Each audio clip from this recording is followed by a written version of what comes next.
Halo, selamat datang kembali di channel Ryuzi. Di video kali ini, kita akan membahas manhwa baru berjudul I Stand Beyond the Heaven. Manhwa ini bercerita tentang seorang bernama Danlang yang berpindah ke dunia lain dan masuk ke tubuh seorang putra tertua dari keluarga Ye yang bernama Yehai, yang merupakan aib bagi keluarganya. Tapi sebelum ke pembahasannya, alangkah baiknya tekan tombol like dan subscribe-nya terlebih dahulu agar Mimin semangat membuat videonya. Tanpa basa-basi lagi, kita ke alur ceritanya. Di awal kita diperlihatkan seorang wanita yang sedang memegang sendok. Yehai terbangun dan kaget dan menanyakan di mana ini. Yehai melihat sekeliling. Yehai mengecek apakah ada kamera dan ada peralatan elektronik, dan ternyata tidak. Yehai pun sudah yakin bahwa dirinya telah berpindah ke dunia lain. Yehai dengan tololnya menanyakan kepada gadis di depannya, apakah gadis tersebut adalah kekasihnya. Gadis tersebut pun kaget dan terdiam. Yehai tiba-tiba ingat bahwa di dunia ini demi human dan manusia hidup berdampingan. Dirinya adalah putra tertua dari keluarga Ye. Dirinya diuji ketika berusia 11 tahun oleh klan Ye dan akhirnya dirinya menjadi aib bagi keluarganya. Kehilangan semua sumber daya dan terkurung di halaman yang dingin ini. Yehai tidak menyangka bahwa hidupnya begitu menderita. Yehai pun ketakutan dengan semua ingatan yang tiba-tiba masuk ke dalam kepalanya. Tetapi Yehai tetap senang karena dirinya telah berpindah dunia. Dan Yehai akan berlatih dari awal dan menanggung semua penghinaan ini sampai dirinya mempunyai kekuatan yang bisa merubahnya. Yehai kaget dan melihat ke arah gadis tersebut. Yehai tahu bahwa gadis tersebut bernama Kyoking, pelayan yang diatur oleh sepupunya untuk melayani Yehai sejak Yehai masih kecil. Dan identitas aslinya adalah siluman ular. Yehai membayangkan dirinya yang sedang diserap oleh Kyoking hingga mati. Yehai tiba-tiba disuapi sebuah obat. Kyoking menyuruh Yehai untuk meminum obat tersebut. Dan setelah meminum obat tersebut, Yehai harus menyelesaikan 10 ronde bersama Kyoking hari ini. Yehai pun kaget dan menjauh dari Kyoking. Kyoking menanyakan apakah Yehai tidak mau dan langsung mendekati Yehai karena Kyoking sudah tidak sabar lagi. Tiba-tiba suara misterius mengatakan, merasa bahwa roh jahat sedang merasuki. Sistem pembangkit listrik telah dipaksa untuk aktif. Karena sistem tidak diaktifkan oleh tuan rumah, paket hadiah pemula telah dibatalkan. Yehai pun langsung berteriak kesenangan. Setelah itu, Yehai baru sadar bahwa hadiah pemulanya telah hilang dan Yehai berniat akan protes. Yehai tiba-tiba terbawa ke suatu tempat dan muncul sebuah cahaya berwarna emas tepat di hadapan Yehai. Yehai menanyakan, apakah ini sistemku? Tapi penampilannya kok seperti ini? Sistem pun akhirnya dapat dibangkitkan dan menerima 1000 poin. Karena Yehai telah menghina sistem mengurangi 999 poin milik Yehai. Dan Yehai menerima sebuah hukuman kecil. Yehai pun langsung emosi dan memanggil sistem tersebut dengan sebutan telur busuk. Sistem mengatakan informasi tentang tubuh Yehai yang sangat tidak berguna, yang membuatnya menjadi sampah keluarga Ye. Yehai pun terdiam membatu setelah mendengarnya.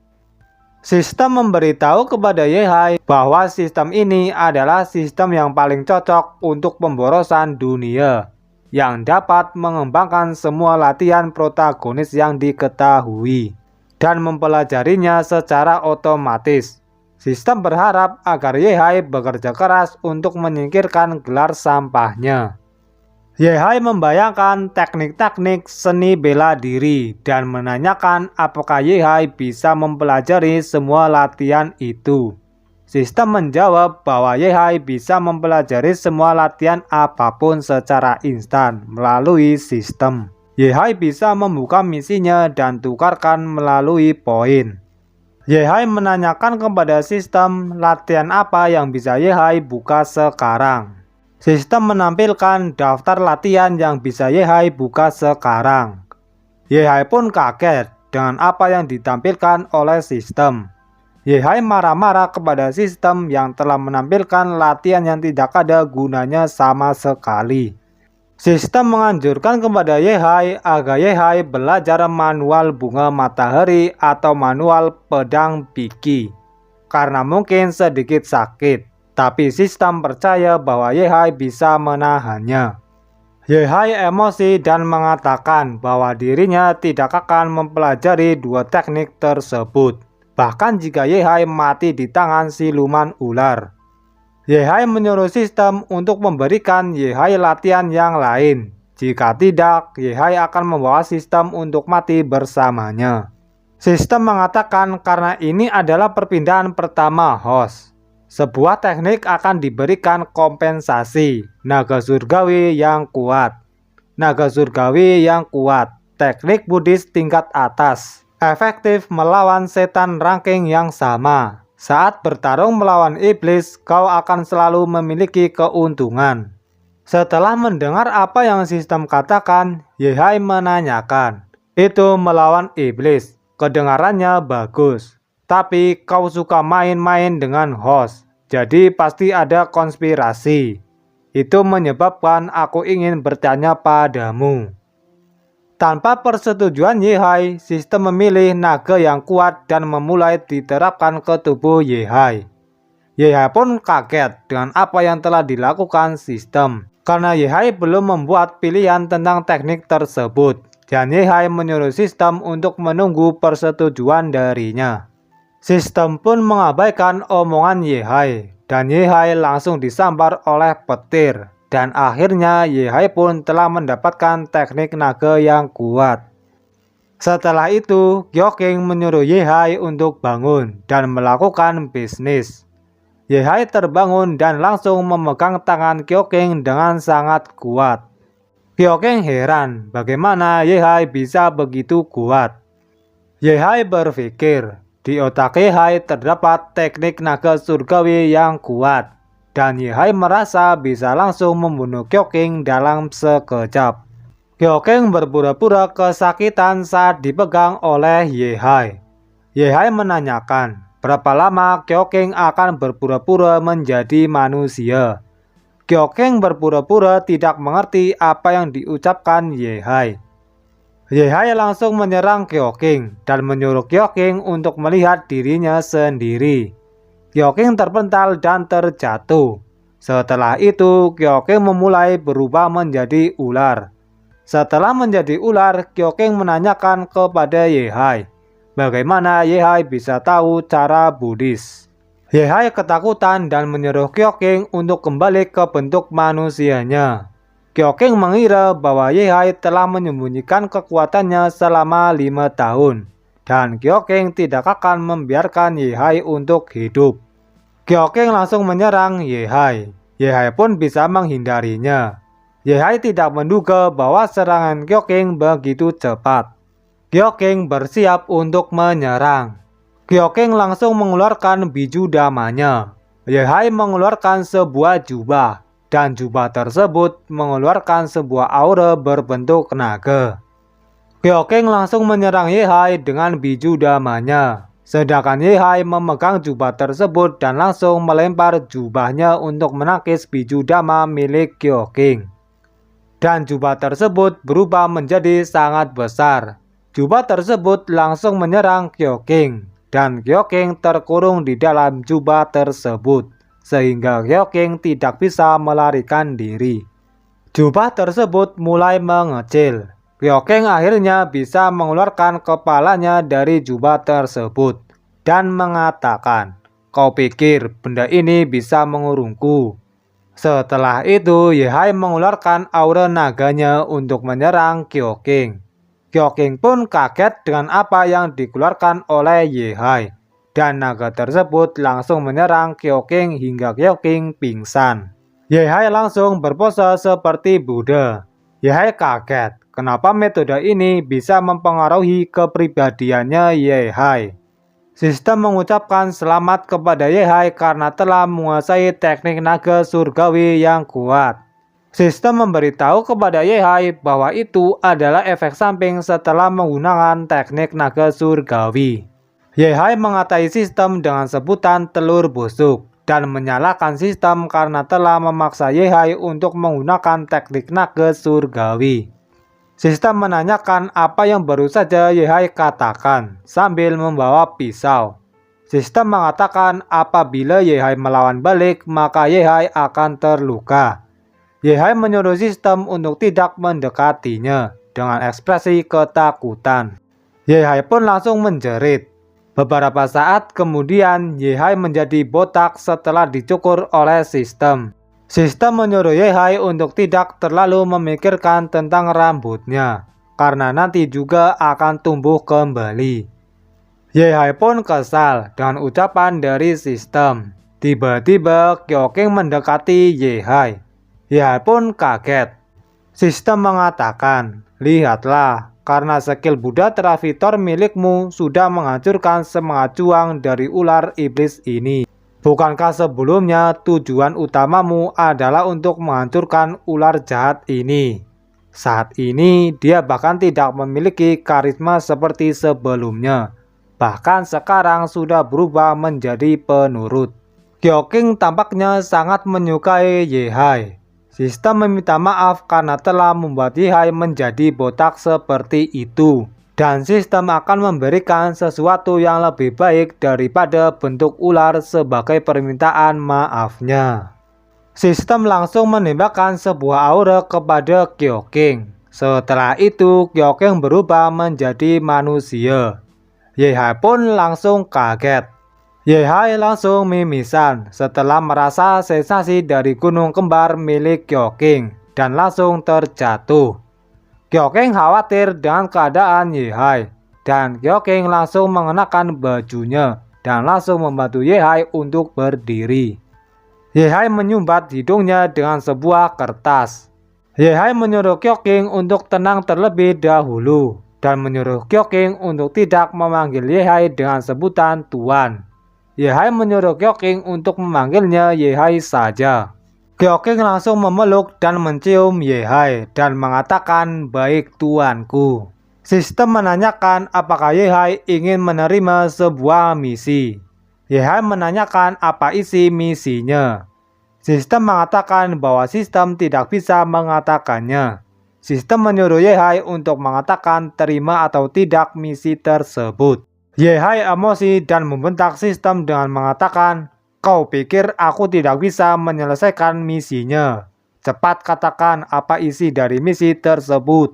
Dasar telur busuk. Sistem menyuruh Ye-Hai untuk tidak membentaknya. Ye-Hai yang kesal langsung menolak misi tersebut. Kyoking bingung kenapa Ye-Hai berbicara sendiri seperti itu. Sistem mengatakan, jika Ye-Hai menolak misi tersebut, maka Ye-Hai terkena hukuman dengan mengurangi jumlah poin sebanyak 1000 poin. Ye-Hai langsung membungkuk meminta maaf dan menerima misi tersebut. Sistem pun langsung tersenyum puas setelah Ye-Hai menerima misinya. Ye-Hai menyuruh sistem untuk cepat memberitahu apa misinya. Sistem memberitahu bahwa misinya adalah membalas dendam kepada sepupu Yahweh. Apabila misi tersebut berhasil, maka Ye-Hai menerima 500 poin secara langsung. Jika gagal, maka poin akan dikurangi sebanyak 1000 poin. Sistem langsung memberikan informasi tentang Yahweh kepada Ye-Hai. Ye-Hai tidak menduga bahwa Yahweh menguasai teknik Six Order Martial Arts dan keahlian bela diri lainnya. Sedangkan Ye-Hai hanya memiliki satu keahlian bela diri. Ye-Hai meragu apakah dirinya bisa mengalahkan Yahweh. Sistem mengatakan bahwa sistem akan membantu Ye-Hai. Ye-Hai pun ragu dan apa yang dikatakan sistem. Sistem mengatakan untuk menyerahkan masalah ini kepadanya. sedangkan Yehai berusaha saja untuk mengalahkannya. Yehai sempat ragu jika maju tanpa persiapan, itu sama saja dengan bunuh diri. Setelah memikirkannya tanpa banyak bacot, Yehai langsung pergi menuju tempat Yefei. Yehai akhirnya sampai di kediaman keluarga Ye. Yehai dihadang oleh para penjaga. Yehai langsung bergerak maju dan mengatakan bahwa dirinya akan membalas dendam dengan apa yang telah Yefei lakukan kepada Yehai selama ini. Yehai membunuh para penjaga satu persatu. Salah satu penjaga mau menarik pedangnya. Tapi sebelum menarik pedangnya, penjaga tersebut langsung terkena serangan Yehai. Yehai maju dengan kecepatan yang cepat. Dan Yehai berniat akan membunuh mereka semua dengan satu kali serangan. Saat akan menyerang, Yehai dihadang oleh seseorang. Sistem bingung karena ini tidak sesuai harapannya. Setelah selesai bertarung, Yehai mengintai keadaan di dalam kediaman keluarga Ye melalui lubang anjing. Sistem menanyakan, "Bukankah kau anak tertua dari keluargamu? Bisa kau setidaknya lebih berani?" Yehai menjawab bahwa dirinya hanyalah tingkat 1. Jika pergi dan menendang pintu, seseorang yang ada di tingkat 6 pasti akan datang. Yehai mungkin akan dibunuh sebelum Yehai bisa melihat Yefei. Sistem mengatakan bahwa Yehai harus sombong, karena sistem telah mengatakan bahwa sistem akan membantunya. Yehai pun langsung bersemangat dan akan bersikap sombong. 15 menit kemudian, ternyata Yehai masih mengendap-endap saat menuju pintu masuk menggunakan sebuah daun. Saat sudah di depan pintu masuk, Yehai masih bersembunyi menggunakan daun tersebut. Sistem pun heran, kenapa saat Yehai sudah berada di depan pintu masuk, Yehai masih saja bersembunyi. Kenapa tidak langsung masuk dan mengejar mereka semua? Sistem menanyakan mengapa Yehai masih bersembunyi. Yehai mengatakan bahwa Yehai ingin menyelinap melewati penjaga dan langsung masuk menuju ke tempat Yefei dan langsung menghajarnya. Dan ternyata Yehai ketahuan oleh seorang penjaga. Penjaga itu bertanya, "Tuan muda Yehai, pada larut malam begini, apakah Anda memiliki alasan untuk datang ke sini? Di mana rambutmu, Tuan muda?" Yehai ingat bahwa orang itu adalah pembantu rumah tangga Yefei yang bernama Yezong. Dan Yezong telah menggertak Yehai begitu banyak di masa lalu. Yehai menanyakan kepada telur bodoh, tingkat berapa orang itu berada. Telur bodoh mengatakan bahwa orang itu hanyalah tingkat 1 dan menyuruh Yehai untuk memukulinya. Yehai tersenyum dan langsung berjalan menuju Yezong.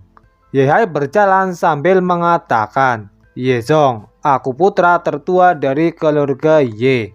Aku tidak perlu memberitahumu apa yang ingin aku lakukan. Dan untuk rambutmu, ini tidak ada hubungannya denganmu." Yezong berpikir, sampah yang bahkan tidak bisa berkultivasi berani berpura-pura tangguh di depanku. Yezong menyuruh Yehai untuk melihat tanda di atas pintu masuk. Dan tanda tersebut menuliskan bahwa Yehai dan anjingnya tidak bisa masuk ke dalam kediaman keluarga Ye. Yehai terdiam setelah melihat tanda tersebut dan langsung menampar Yezong hingga Yezong terpental sangat jauh. Para penjaga pun langsung berdatangan. Yezong tidak menyangka bahwa Yehai bisa berkultivasi. Yehai menginjak Yezong dan langsung pergi menghadapi para penjaga. Yezong emosi dan mengatakan, "Yehai, kau bajingan." Yehai mengatakan, "Ingat tempatmu, kau hanyalah seorang pelayan rendahan." Para penjaga yang melihat Yehai melukai Yezong, para penjaga berkumpul dan berniat akan menyerang Yehai. Yehai menanyakan di mana Yefei berada dan menyuruh para penjaga untuk mengatakan kepada Yefei untuk keluar dan temui Yehai. Tanpa dipanggil, Yefei keluar dengan sendirinya. Saat Yefei sudah keluar, Yefei menanyakan mengapa Yehai datang ke sini saat larut malam. Dan ada urusan apa Yehai datang ke sini? Yefei bingung kenapa Yehai terasa berbeda dari biasanya. Yehai mendekat ke arah Yehai dan menanyakan di mana rambut Yehai. Yehai mengatakan, "Ini bukan urusanmu. Aku kemari hari ini untuk menuntaskan dendamku padamu, Yefei." Yefei tidak menyangka bahwa Yehai tahu. Yefei menyuruh Yehai untuk berbicara di dalam, karena di luar tidak tepat untuk membicarakannya. Di saat Yefei menyuruh Yehai untuk masuk, Yehai menampar Yefei. Para penjaga yang melihatnya berniat akan menyerang Yehai. Tapi Yefei menahannya dan menanyakan kenapa Yehai menamparnya. Yehai tidak menjawab dan terus menampar Yefei. Yehai mengatakan, "Aku adalah anak sulung keluarga Ye. Di mana sopan santunmu? Kau harus dihukum." Yehai menanyakan kepada telur busuk bagaimana dengan ini. Apakah cukup tegas? Telur busuk setuju dan menyuruh Yehai untuk lebih tegas. Yehai emosi karena bisa-bisanya mereka memanggilnya begitu. Yehai menyuruh mereka untuk memanggilnya dengan sebutan Tuan Muda dan langsung memukuli mereka satu per satu. Yefei yang melihat para bawahannya diajar oleh Yehai dan Yefei yang habis ditampar oleh Yehai pun emosi dan langsung mengeluarkan kekuatannya. Yefei mengeluarkan sebuah benda dari cincin penyimpanannya dan berniat akan membunuh Yehai. Dan benda tersebut merupakan sebuah pedang. Yefei mengeluarkan aura pedangnya dan langsung menebasnya ke arah Yehai. Telur busuk mengatakan bahwa ayunan pedang Yefei mengandung semua kekuatan warrior tingkat 6. Dan jika Yehai terkena serangan tersebut, Yehai bisa saja akan menjadi debu. Yehai yang mendengar ucapan dari telur busuk pun panik dan menyuruhnya untuk membantunya. Telur busuk mengatakan, "Kebetulan aku punya satu teknik pedang yang bisa mengalahkannya. Kau hanya butuh 500 poin saja. Bagaimana? Mau kau pinjamkan?" Yehai yang tidak punya pilihan lain, Yehai pun menerimanya dan menyuruh telur busuk untuk segera menerapkannya kepada Yehai. Karena Yehai bisa saja mati karena menahan serangan Yefei. Telur busuk langsung menerapkan teknik tersebut ke tubuh Yehai dan teknik tersebut berhasil diterapkan. Yehai merasakan kekuatan di tubuhnya yang sudah bertambah kuat dan langsung menghancurkan serangan milik Yefei dengan sangat mudah. Telur busuk memberitahu bahwa teknik pelahap pedang itu bisa melahap segala jenis kekuatan pedang dan membuatnya menjadi milik Yehai. Ini teknik terkuat yang bisa Yehai dapatkan di alam satu tingkat di atasnya. Bisa dikatakan ini hal paling berguna bagi Yehai untuk berpergian atau merampok seseorang. Mungkin pembahasan kali ini sampai di sini terlebih dahulu dan sampai jumpa di next video.